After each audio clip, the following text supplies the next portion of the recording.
Je m'appelle Jean, et voici comment mon histoire commence. Ma sœur cadette a envoyé un texto dans le groupe « Ne viens pas au barbecue ce week-end ». Ma nouvelle femme dit « Jean, tu vas empester toute la fête ». Mes parents ont inondé de likes. J'ai simplement répondu « Compris ». Le lendemain matin, quand ma sœur et sa femme sont entrées et m'ont vu, elle a hurlé. Parce que le texto est arrivé à 23h47, un mardi soir. J'étais en train de finaliser un rapport budgétaire pour une acquisition pharmaceutique, quand mon téléphone a vibré contre le bureau en acajou. La discussion de groupe familial. 37 membres, un vaste réseau de cousins, tantes, oncles, avec mes parents à la tête. Ma sœur cadette, Caitlin, avait envoyé un message, et avant même de l'ouvrir, j'ai vu le déluge d'émojis de réaction illuminer l'écran. Salut tout le monde, juste une info pour le barbecue de ce samedi. Tiffany et moi en avons discuté, et nous pensons qu'il est préférable que certaines personnes ne viennent pas cette fois-ci. Vous savez de qui je parle. Ne venez pas au barbecue du week-end. Ma nouvelle femme dit que vous allez empester toute la fête. Nous voulons que l'ambiance reste légère et amusante, pas gênante et inconfortable. J'espère que vous comprendrez tous. Ma mère avait adoré. Mon père aussi. Tante Paula a ajouté un emoji qui rit. Mon cousin Derek a écrit « MDR ». Enfin, quelqu'un le dit. J'ai fixé le message pendant une minute entière. Le curseur clignotait dans la zone de réponse. Mes doigts planaient au-dessus du clavier. Compris. C'est tout ce que j'ai envoyé. Un seul mot. Puis j'ai éteint mon téléphone et je suis retourné au travail. Le truc, quand on est la déception de la famille, c'est qu'on finit par ne plus être déçu. J'avais fait la paix avec ça il y a des années, quelque part entre l'obtention de mon diplôme summa cum laude de Princeton, et la création d'une société de capital investissement d'une valeur de 400 millions d'euros. Ils avaient cessé de m'inviter à Noël il y a 3 ans. Thanksgiving était hors de question depuis 5 ans. J'envoyais des cadeaux pour les anniversaires, et je recevais des textos de remerciements tièdes en retour, quand je recevais quelque chose. Caitlin avait épousé Tiffany il y a 6 mois, lors d'une cérémonie somptueuse dans les Hamptons. J'avais été invité, mais assise à la table 19, coincée derrière une colonne, à côté de gens que je n'avais jamais rencontrés. Quand je leur ai donné un chèque de 50 000 € comme cadeau de mariage, Caitlin m'a envoyé un texto, « Tu sais, l'argent ne résout pas tout, n'est-ce pas, Jean ?» Je n'avais pas demandé ce qu'il y avait à résoudre.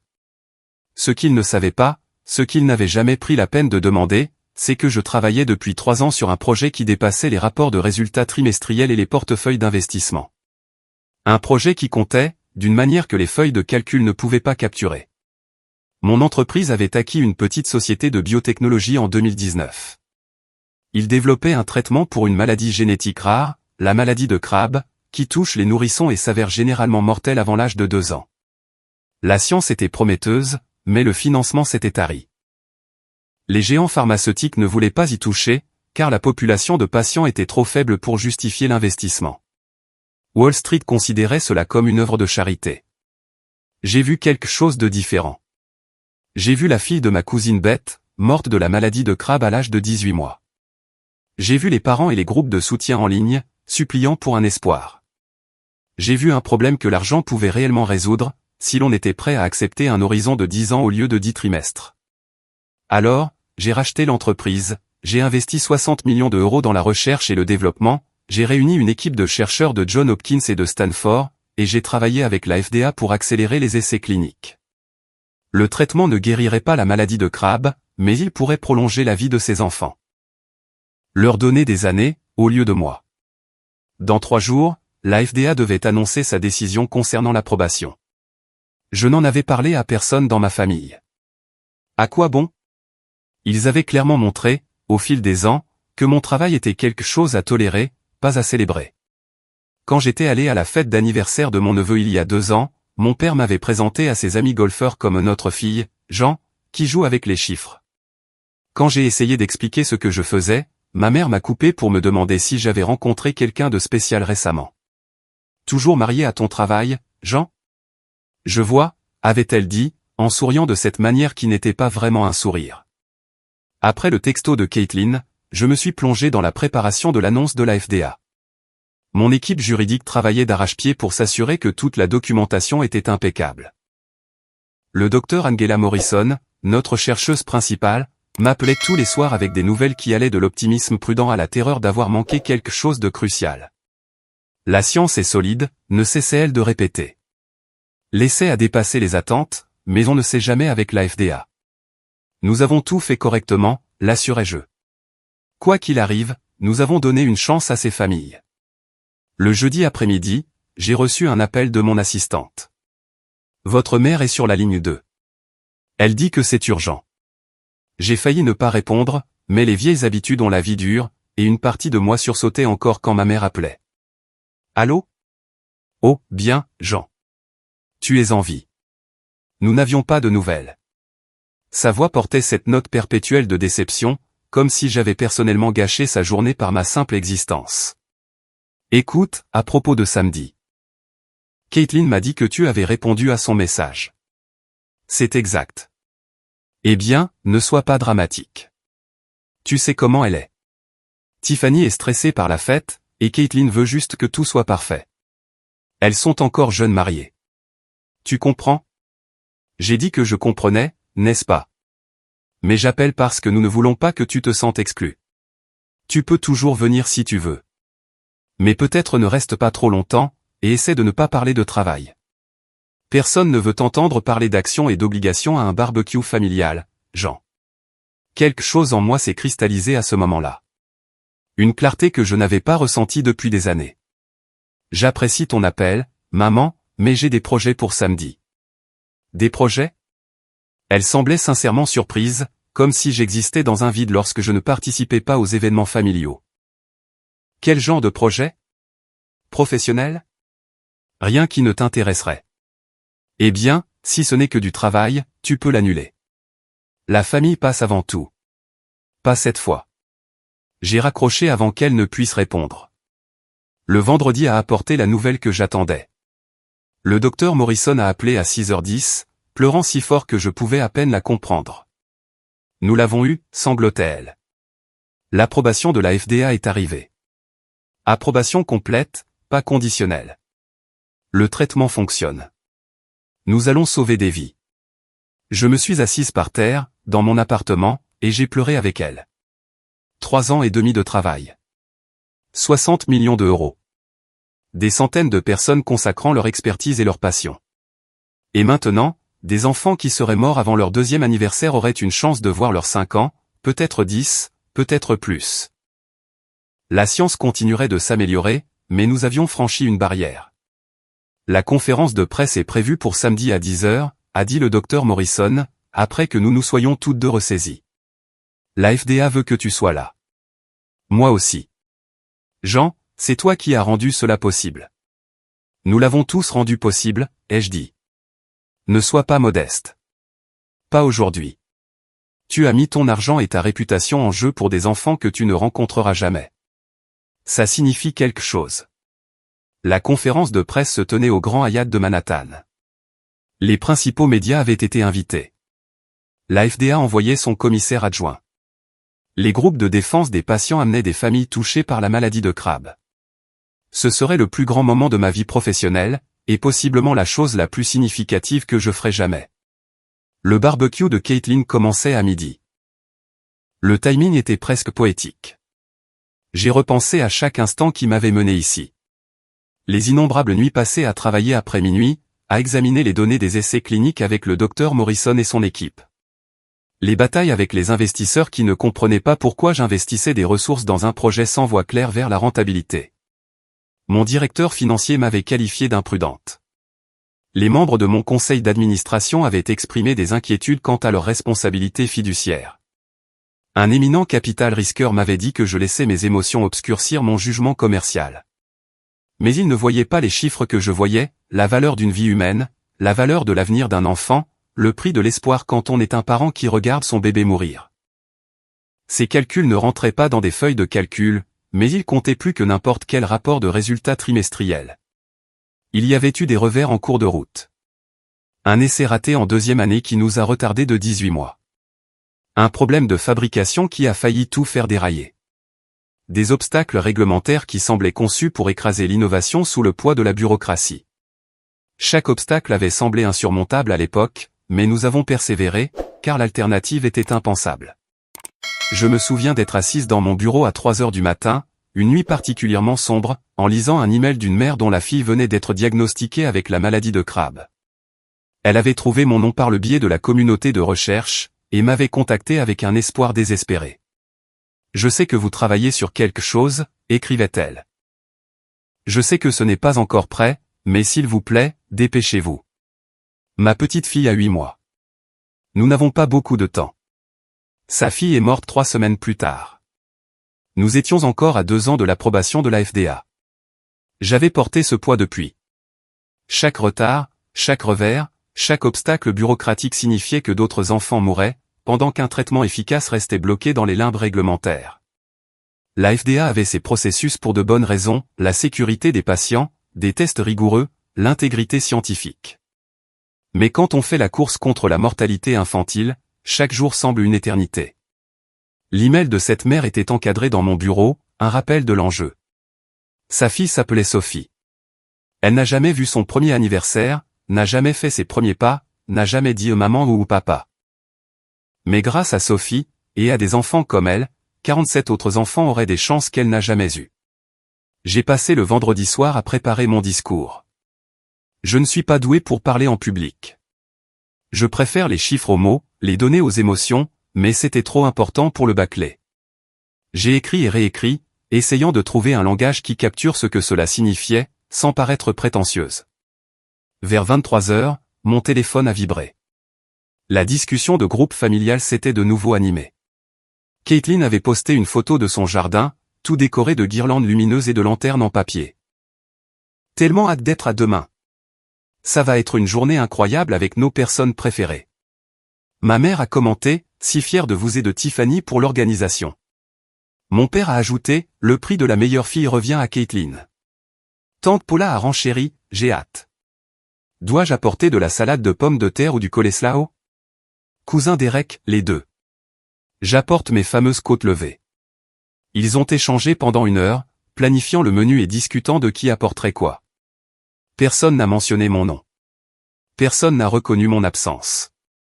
J'avais été si complètement effacé du récit familial que mon exclusion n'était même pas enregistrée comme un vide digne d'être noté. J'ai éteint mon téléphone et je suis allé me coucher. Le samedi matin est arrivé avec cette clarté cristalline que New York connaît parfois au début de septembre. Je me suis habillé avec soin, un tailleur bleu marine, simple mais bien coupé. Des boucles d'oreilles en perles que ma grand-mère m'avait laissées à sa mort, le seul héritage familial que je possédais encore. Elle avait été la seule personne à ne jamais remettre en question mes ambitions, à me dire de viser haut et de ne jamais m'excuser de réussir. Ne les laisse pas te rabaisser, m'avait-elle dit lors de son dernier séjour à l'hôpital. Tu es faite pour de grandes choses, ma chérie. Ne te diminue pas pour t'adapter à leur zone de confort. La salle de bal du Grand Hyatt était déjà bondée quand je suis arrivé à 9 heures. Des journalistes installant leurs caméras, des collègues de l'industrie pharmaceutique avec qui j'avais travaillé au fil des ans, des familles de patients serrant des photos de leurs enfants. Le docteur Morrison m'a attrapé le bras dès mon entrée. « Tu es prête, Jean ?» Terrifié, en fait. « Bien. Ça veut dire que ça te tient à cœur. » Elle m'a serré la main. « Nous changeons le monde aujourd'hui. Sois terrifié, mais sois fier. » Le commissaire adjoint de la FDA a ouvert la séance avec des détails techniques sur le processus d'approbation. Ensuite, le docteur Morrison a présenté les données des essais cliniques, expliquant en termes à la fois scientifiques et accessibles comment le traitement fonctionnait, et ce que cela signifierait pour les patients. Des graphiques montraient les taux de survie, l'amélioration de la qualité de vie, les profils d'effets secondaires, tout cela étayé par une méthodologie rigoureuse et des recherches évaluées par des pairs. Puis ce fut mon tour. Je me suis avancé vers le podium, regardant la foule de visages. Certains que je connaissais, la plupart non. Au dernier rang, j'ai aperçu un couple tenant un bambin. La femme pleurait, serrant sa fille contre elle. Il y a 5 ans, ai-je commencé, la fille de ma cousine est morte de la maladie de Crabbe. Elle avait 16 mois. Elle s'appelait Emma, et elle adorait les peluches et les boîtes à musique. J'ai vu ma cousine tenir sa fille, pendant que les médecins expliquaient qu'il n'y avait rien à faire. Pas de traitement, pas de remède, pas d'espoir. Juste des soins palliatifs et la prière. Ma voix s'est étranglée. J'ai pris une profonde inspiration et j'ai continué. Je ne suis pas une scientifique. Je n'ai pas de diplôme de médecine. Ce que j'ai, ce sont des ressources, et la capacité de voir un potentiel là où d'autres voient un risque. Quand j'ai rencontré l'équipe de recherche qui travaillait sur un traitement contre la maladie de Crabbe, j'ai vu quelque chose pour lequel il valait la peine de se battre. Non pas parce que cela générerait des rendements pour les investisseurs, mais parce que des enfants mouraient de morts évitables, pendant que des recherches potentiellement salvatrices prenaient la poussière dans des classeurs. J'ai parlé de l'acquisition, de l'équipe que nous avons bâtie, des défis que nous avons surmontés. J'ai parlé des familles des essais cliniques qui nous ont confié la vie de leurs enfants. J'ai parlé de ce que l'approbation signifiait, pas un remède, mais une chance. Du temps. Des années qui pourraient être remplies de fêtes d'anniversaire, de premiers mots et d'histoires avant de dormir. Ce traitement existe parce que des gens ont décidé que certains problèmes valaient la peine d'être résolus, même lorsque l'économie ne suit pas la logique traditionnelle. Il existe parce que des chercheurs ont consacré leur carrière à comprendre une maladie rare qui touche peut-être 80 bébés par an aux États-Unis. Il existe parce que des familles ont refusé d'accepter que rien ne pouvait être fait. J'ai fait une pause, croisant le regard de la mère au dernier rang. Et il existe parce que nous avons choisi d'investir dans l'espoir. Les applaudissements ont commencé avant que j'aie fini de parler. La femme au dernier rang sanglotait ouvertement, le bras de son mari autour de ses épaules, leur fille jouant avec un jouet, inconsciente du moment qui venait de lui garantir un avenir. Après la conférence de presse, les journalistes m'ont assailli de questions. Combien avais-je investi? Quelles étaient les prochaines étapes? Le traitement serait-il abordable? J'ai répondu ce que je pouvais, renvoyant le mérite à l'équipe de recherche à chaque occasion. Le docteur Morrison a répondu aux questions techniques, pendant que je m'occupais de l'aspect commercial. Un journaliste a posé une question qui m'a prise au dépourvu. Que diriez-vous aux autres investisseurs, Jean, qui pensent que la recherche sur les maladies rares n'est pas financièrement viable? J'ai fait une pause, pesant mes mots. Je dirais que la viabilité dépend de la façon dont vous définissez le succès. Si vous mesurez uniquement par le retour sur investissement sur une période de 5 ans, alors non, ce type de recherche n'a pas de sens. Mais si vous mesurez en vie sauvée, en famille à qui l'on a redonné espoir, en enfants qui ont la chance de grandir, alors c'est l'investissement le plus viable que vous puissiez faire. Nous avons structuré cela pour être durable, sans être exploiteur. Le traitement générera des revenus, mais ce n'a jamais été l'objectif principal. L'objectif était de changer les destins. Tout le reste est secondaire. Un autre journaliste a insisté. Mais vous avez investi 60 millions d'euros sans garantie d'approbation. C'est un risque énorme. Qu'est-ce qui vous a donné assez de confiance pour prendre ce pari? Je n'étais pas confiante, ai-je admis. J'avais de l'espoir. Il y a une différence. La confiance implique la certitude, et il n'y a jamais eu de certitude dans ce processus. Mais l'espoir. L'espoir, c'est ce à quoi on se raccroche quand les chances semblent impossibles, mais que la cause est trop importante pour être abandonnée. Ces familles avaient de l'espoir quand les médecins leur disaient qu'il n'y en avait aucun. Notre équipe de recherche avait de l'espoir quand le financement s'est tari et que les grandes entreprises sont parties. J'avais l'espoir que, parfois, faire ce qui est juste compte plus que de faire ce qui est rentable. Les questions ont continué pendant encore 40 minutes. Je me suis surprise à parler plus ouvertement que d'habitude, peut-être parce que l'épuisement avait fait baisser ma garde professionnelle habituelle. Ce n'était pas seulement une réussite commerciale, c'était personnel, d'une manière que je laissais rarement les gens voir. Un blogueur spécialisé dans la santé a posé une question sur ma famille, s'il m'avait soutenu dans cette aventure.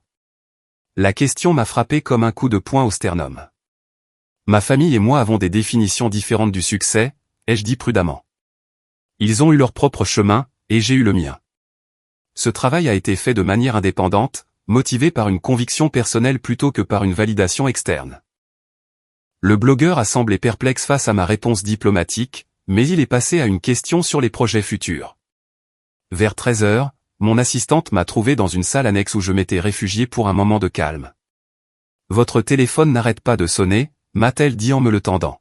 « Je crois que vous êtes en tendance sur Twitter, Jean. » J'ai déverrouillé l'écran pour trouver des centaines de notifications. Des SMS, des appels manqués, des emails inondant ma boîte de réception. La discussion de groupe familial avait explosé. Ma mère, c'est toi? Quelqu'un m'a envoyé ce lien. Mon père, la chaîne 7 vient de dire ton nom. Qu'est-ce qui se passe? Tante Paula, ton visage est sur ce NN. Cousin Derek, PN, Jean, tu es célèbre. Caitlin avait envoyé un message privé. Pourquoi ne nous as-tu rien dit? Papa et maman paniquent. Tout le monde au barbecue regarde les infos. J'ai parcouru l'historique de la discussion de groupe. 27 messages au cours de la dernière heure, tous des variations de choc et de confusion. Mon nom était en tendance sur Twitter, à côté de traitement crabe et de l'approbation FDA. Les médias publiaient des articles avec des titres comme « Une dirigeante de Capital Investissement finance un traitement salvateur pour une maladie rare » et « La FDA approuve le traitement de la maladie de Crabe après des années d'efforts d'une société financière ». Quelqu'un avait posté un extrait vidéo de mon discours. Il avait été vu 3 millions de fois.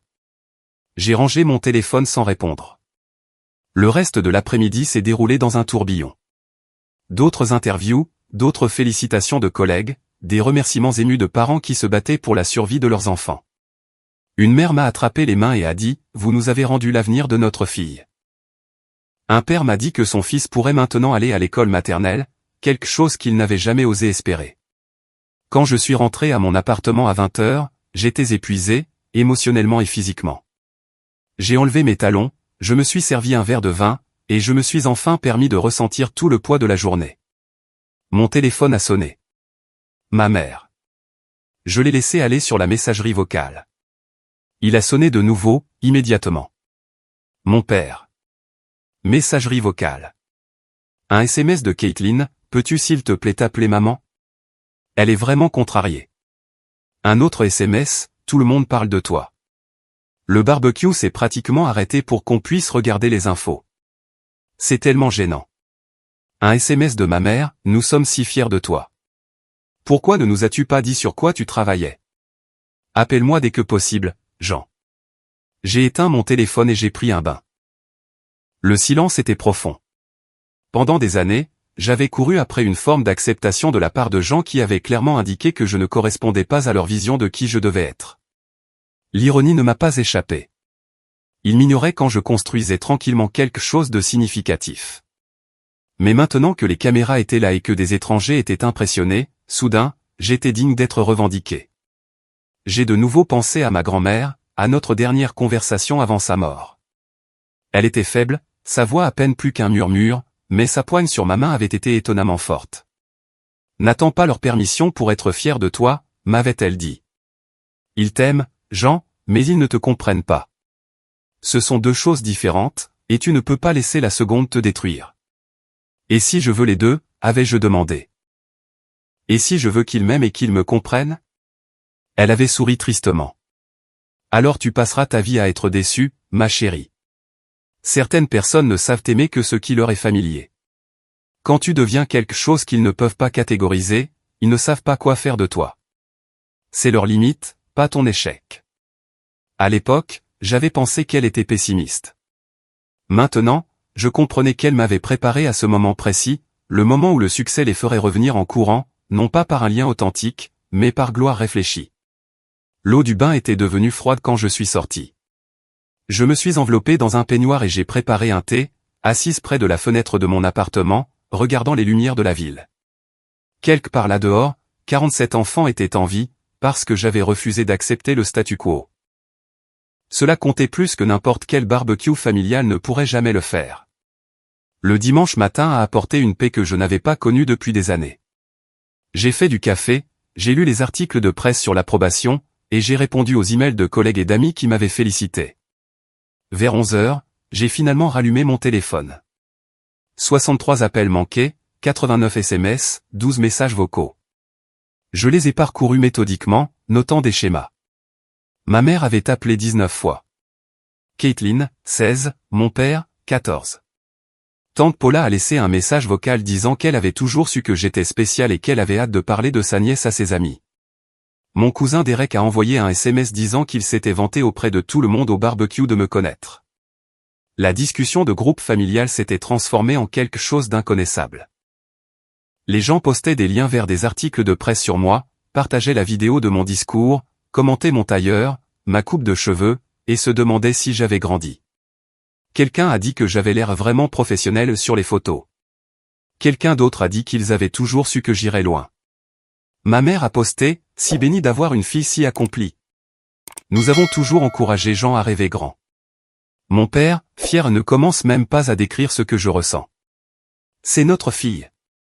Caitlin avait posté une vieille photo de nous, enfants, à la plage, toutes les deux brûlées par le soleil et souriantes. La légende disait, mon incroyable grande sœur, Jean. J'ai toujours su que tu étais destiné à de grandes choses. J'ai lu les messages avec un détachement qui m'a surprise. Cela aurait dû être une revanche, ai-je pensé. Cela aurait dû être le moment où toutes ces années de mépris et d'exclusion prenaient enfin un sens. Au lieu de cela, je me sentais juste fatigué. Lundi matin, je suis allé au bureau pour trouver la réception remplie de fleurs, des félicitations de collègues de l'industrie, des compositions de remerciements de groupes de défense des patients, et même un immense arrangement du bureau du commissaire adjoint de la FDA. Mon assistante les avait disposés dans tout le bureau, transformant notre espace de travail habituellement austère en quelque chose qui ressemblait à un jardin. Votre famille a déjà appelé 4 fois, m'a-t-elle dit. Votre mère veut programmer un déjeuner. Votre sœur veut savoir si vous passerez à la télévision. Dois-je continuer à prendre des messages, Jean? Dites-leur que je suis en réunion toute la semaine. Vraiment? Maintenant, oui. La semaine s'est déroulée dans un tourbillon d'interviews de suivi, de réunions internes sur le traitement, la fabrication et la distribution, et de conversations avec les groupes de défense des patients sur l'accès et l'abordabilité. Nous avions structuré les prix pour qu'ils soient durables, mais non exploiteurs, garantissant que les familles ne seraient pas ruinées par le traitement qui pourrait sauver la vie de leurs enfants. Cela signifiait des marges bénéficiaires plus faibles, mais cela avait toujours été le but. Ma famille a continué d'appeler. J'ai continué de ne pas répondre. Le mercredi, ma mère s'est présentée à mon bureau. Mon assistante m'a appelé. Votre mère est là. Elle n'a pas de rendez-vous, mais dit que c'est urgent.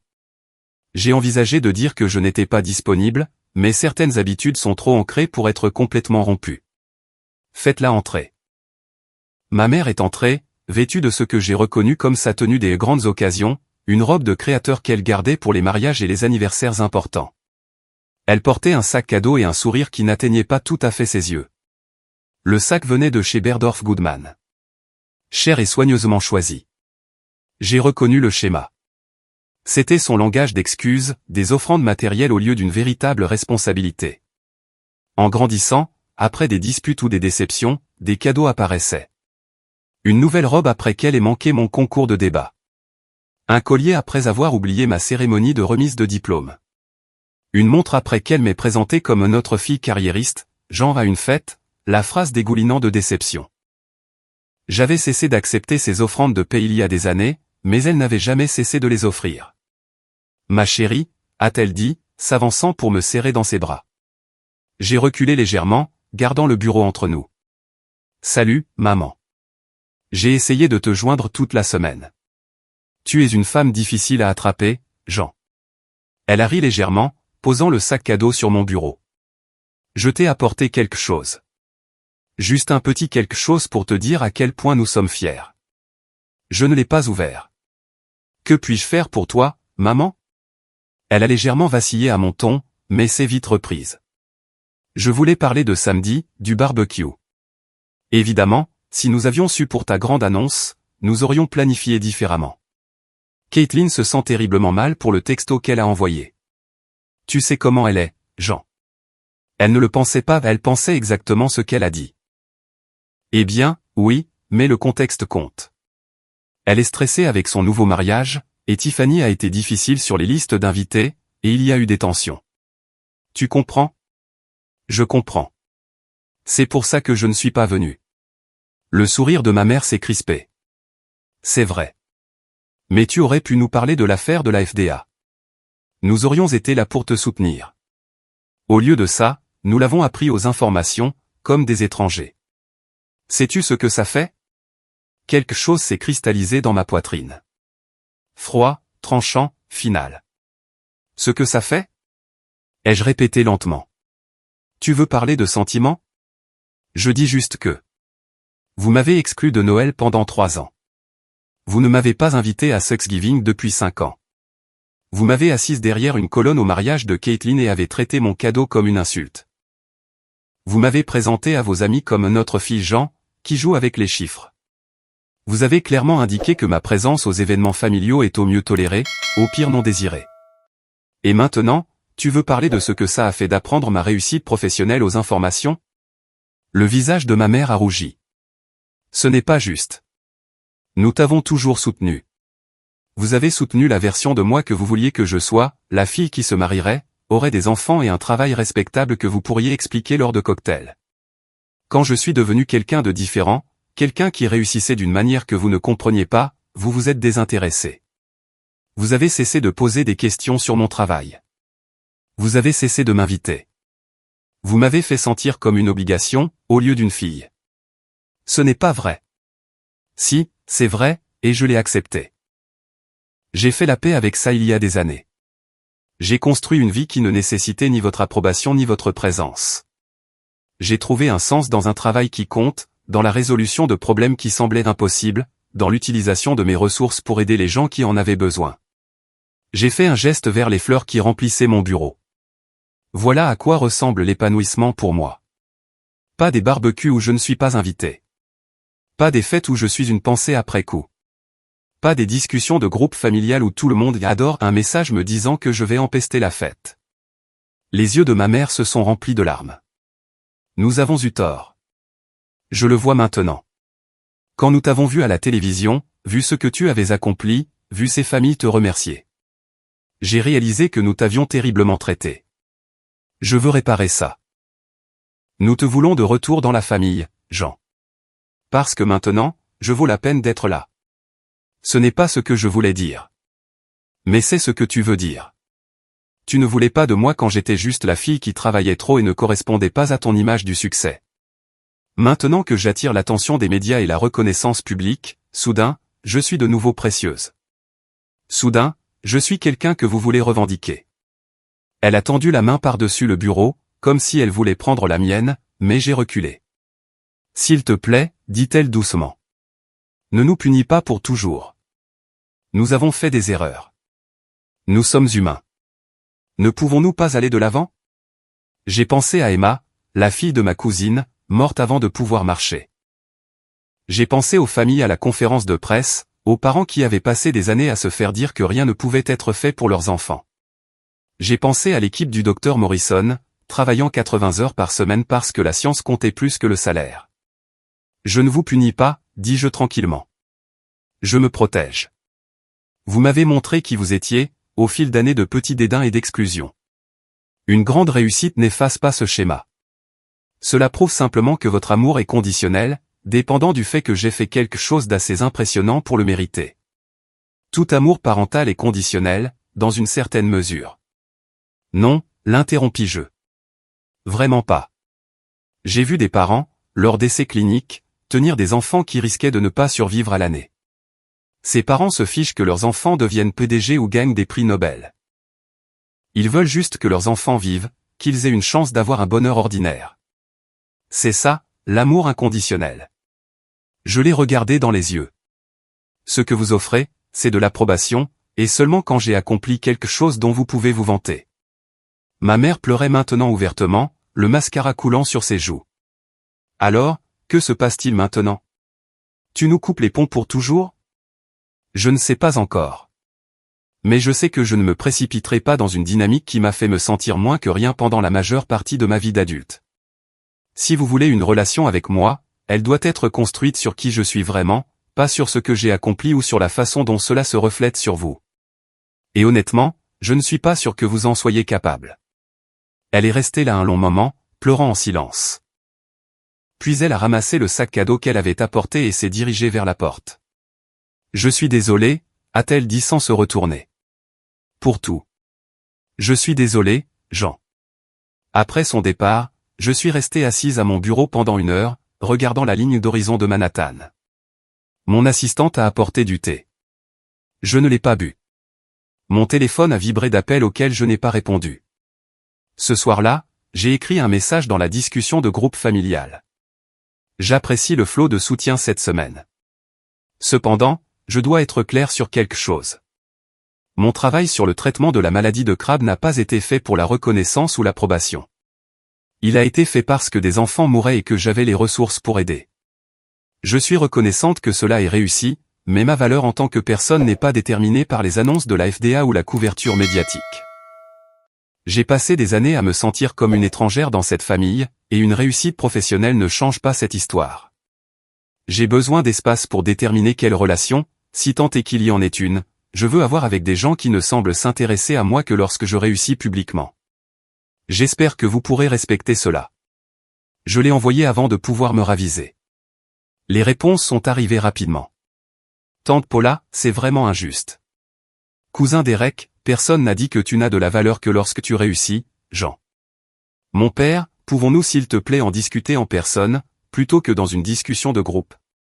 Caitlin, je me suis excusée pour l'histoire du barbecue. Que veux-tu de plus, Jean? Ma mère n'a pas répondu. J'ai mis la discussion en sourdine et j'ai rangé mon téléphone.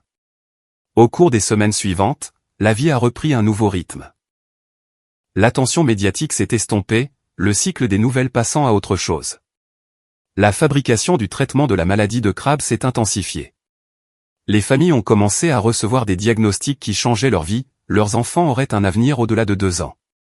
Une mère m'a envoyé une vidéo de sa fille de 3 ans faisant ses premiers pas, quelque chose que les médecins avaient dit ne jamais arriver. Un père a écrit pour dire que son fils avait prononcé son premier mot, papa. Ces moments, capturés sur des vidéos de téléphone tremblantes et partagés avec une joie prudente, signifiaient plus pour moi que n'importe quel gros titre ou retour financier ne le pourrait jamais. Ma famille a continué d'essayer de me contacter. Des cartes sont arrivées à mon appartement. Des emails sont apparus dans ma boîte de réception. Caitlin a laissé un message vocal disant qu'elle et Tiffany voulaient m'emmener dîner. Mon père a envoyé un long SMS sur le fait que la famille était plus importante que la fierté. Je n'ai répondu à rien. 3 mois après l'annonce de la FDA, j'ai reçu une invitation pour prendre la parole à une conférence médicale à San Francisco. Pendant ma présentation, un médecin dans le public s'est levé pendant la séance de questions-réponses. J'ai traité un patient atteint de la maladie de Crabbe il y a 15 ans, a-t-il dit. J'ai dû dire à ses parents qu'il n'y avait rien que nous puissions faire. J'ai porté cela avec moi toute ma carrière, ce sentiment d'impuissance, d'avoir laissé tomber une famille qui avait désespérément besoin d'aide. Ce que vous avez fait me donne l'espoir que nous pouvons résoudre l'insoluble, si nous sommes prêts à prendre des risques et à investir dans des solutions qui n'ont pas de rendement financier évident. Merci, Jean, d'avoir refusé d'accepter que rien ne pouvait être fait. Après ma présentation, une femme m'a approché dans le couloir. Elle tenait un petit garçon qui ne devait pas avoir plus de 4 ans. Voici Jamie, m'a-t-elle dit. Il a la maladie de Crabbe. Sans votre traitement, il serait mort il y a 2 ans. Au lieu de ça, il commence l'école maternelle le mois prochain. Je n'ai pas les mots pour vous remercier. Mais je voulais que vous le rencontriez. Je voulais que vous voyiez ce que votre travail signifie. Je me suis agenouillé à la hauteur de Jamie. Il a souri timidement et m'a montré une petite voiture qu'il tenait. C'est une super voiture, ai-je dit, la voix chargée d'émotion. Elle va vite, a-t-il dit fièrement. Sa mère pleurait. Il parle grâce à vous. Il est en vie parce que vous avez décidé qu'il comptait. Ce moment, dans le couloir d'un centre de conférence à 5000 km de chez moi, a cristallisé tout ce que je ressentais depuis des mois. C'est ça qui comptait. Pas les obligations familiales ou l'approbation conditionnelle, mais l'utilisation de tous les avantages que j'avais reçus pour résoudre des problèmes qui semblaient impossibles. Je suis rentré à New York avec une clarté que je n'avais pas ressentie depuis des années. Mon assistante avait rempli mon agenda de réunions consécutives, mais je lui ai demandé de bloquer un après-midi. Il y avait quelque chose que je devais faire. J'ai appelé l'avocat de ma grand-mère, celui qui s'était occupé de sa succession à sa mort. Je veux créer une fondation, ai-je dit, dédiée au financement de la recherche sur les maladies rares que les sociétés pharmaceutiques ignorent, parce que les populations de patients sont trop petites pour être rentables. C'est une entreprise considérable, a-t-il dit. De quel type de financement parlons-nous? Je veux engager 200 millions d'euros pour commencer, et plus à mesure que le portefeuille croîtra. Je veux trouver le prochain traitement pour la maladie de Crabbe, et celui d'après encore. Je veux construire quelque chose qui me survivra. Nous avons discuté de la structure et de la gouvernance, des implications fiscales et des comités de surveillance. Je voulais que les chercheurs aient une autonomie, libérés de la pression des résultats trimestriels ou des attentes des investisseurs. Je voulais des horizons à long terme et une tolérance à l'échec, car la science de pointe exige les deux. Comment voulez-vous l'appeler, a-t-il demandé. J'ai pensé à ma grand-mère, qui a cru en moi quand personne d'autre ne le faisait, qui m'a dit de viser haut et de ne jamais m'excuser. J'ai pensé à la fille de ma cousine, morte avant d'avoir eu la chance de grandir. La fondation Emma, ai-je dit, du nom de la fille de ma cousine, morte de la maladie de Crabbe. 3 semaines plus tard, la nouvelle de la fondation a éclaté. Un autre cycle médiatique, une autre série d'interviews et de félicitations. Cette fois, j'étais préparé. Ma famille a de nouveau pris contact, comme on pouvait s'y attendre. Ma mère a envoyé des fleurs. Mon père a appelé et a laissé un message disant qu'il était fier de moi. Caitlin a envoyé un SMS, c'est incroyable, Jean. Pouvons-nous parler, s'il te plaît? J'y ai longuement réfléchi. Une partie de moi voulait maintenir la limite que j'avais établie, pour me protéger de gens qui avaient passé des années à me faire sentir insuffisante. Mais une autre partie reconnaissait que la guérison nécessite parfois le pardon, même s'il n'est pas entièrement mérité. J'ai rappelé Caitlin. Salut, ai-je dit quand elle a répondu. Tu as vraiment décroché, a-t-elle lâché. Je suis choqué. J'essaie quelque chose de nouveau, ai-je dit. Ça s'appelle répondre au téléphone. Elle a ri nerveusement. Écoute, à propos du barbecue, du texto et de tout le reste. J'ai été horrible. Il n'y a aucune excuse. J'ai laissé le stress de Tiffany devenir mon stress, et je me suis défoulé sur toi, et c'était mal. C'était mal, ai-je acquiescé. Mais c'était aussi cohérent avec la façon dont j'ai été traité pendant des années. Tu n'étais pas une anomalie, Caitlin. Tu n'étais que l'exemple le plus récent. Je sais. Nous le savons tous. Maman est anéantie depuis votre rencontre. Papa se sent terriblement mal. Même tante Paula a admis qu'elle aurait dû prêter plus d'attention à ce que tu faisais vraiment, au lieu de simplement supposer que tu étais une bourreau de travail qui avait choisi sa carrière plutôt que sa famille. J'ai choisi ma carrière, d'une certaine manière, ai-je dit, mais pas parce que je l'estimais plus que la famille. C'est parce que la famille ne semblait pas m'estimer, à moins que je ne réussisse de manière très spécifique et visible. Caitlin est restée silencieuse un moment. C'est juste et vrai. Et je ne sais pas comment nous pouvons réparer ça. Peut-être qu'on ne le répare pas, ai-je dit. Peut-être qu'on reconnaît simplement que c'est arrivé, et on décide si on veut aller de l'avant. Veux-tu aller de l'avant, Jean? J'ai regardé autour de moi, dans mon bureau, les fleurs de famille reconnaissantes, les photos encadrées de la conférence de presse, les coupures de journaux que mon assistante avait gardées. C'était ma vie maintenant, construite selon mes propres termes, validée par un travail qui comptait. Je ne sais pas encore, ai-je dit honnêtement. Mais je suis prête à le découvrir. Nous avons parlé pendant une autre heure. Elle m'a parlé des difficultés de son mariage dont j'ignorais tout, la pression de la famille de Tiffany, ses propres sentiments d'inadéquation. Je lui ai parlé de la fondation, de ma rencontre avec Jamie à San Francisco, de l'étrange solitude du succès que personne ne comprend. Ce n'était pas une guérison, pas exactement, mais c'était honnête. Au cours des mois suivants, j'ai lentement reconstruit des relations, selon mes propres termes. Un café avec ma mère, où j'ai fixé des limites claires sur les sujets de conversation acceptables. Un dîner avec mon père, où il a réellement posé des questions sur mon travail et écouté les réponses. Une visite d'un week-end chez Caitlin et Tiffany, où nous avons reconnu les blessures du passé sans prétendre qu'elles n'avaient jamais existé. Ce n'était pas la famille dans laquelle j'avais grandi. C'était quelque chose de différent, de plus prudent, de plus conditionnel au respect mutuel, et moins disposé à ignorer les affronts au nom de l'harmonie. Mais c'était quelque chose. La Fondation Emma a financé son premier projet de recherche 9 mois après son lancement, un traitement pour la maladie de Tay-Sachs. Puis un projet axé sur l'atrophie musculaire spinale, puis un autre explorant des thérapies pour la maladie de Batten. Chaque projet représentait des enfants qui, autrement, auraient été considérés comme des problèmes insolubles. Le jour du premier anniversaire de l'annonce de la FDA, j'ai reçu un colis. À l'intérieur, il y avait un album photo rempli de photos d'enfants recevant le traitement contre la maladie de Crabbe, des bébés faisant leurs premiers pas, des bambins soufflant leur bougie d'anniversaire, des enfants commençant l'école. Un mot du docteur Morrison disait, 47 enfants en vie aujourd'hui qui ne le seraient pas sans toi. C'est ton héritage, Jean.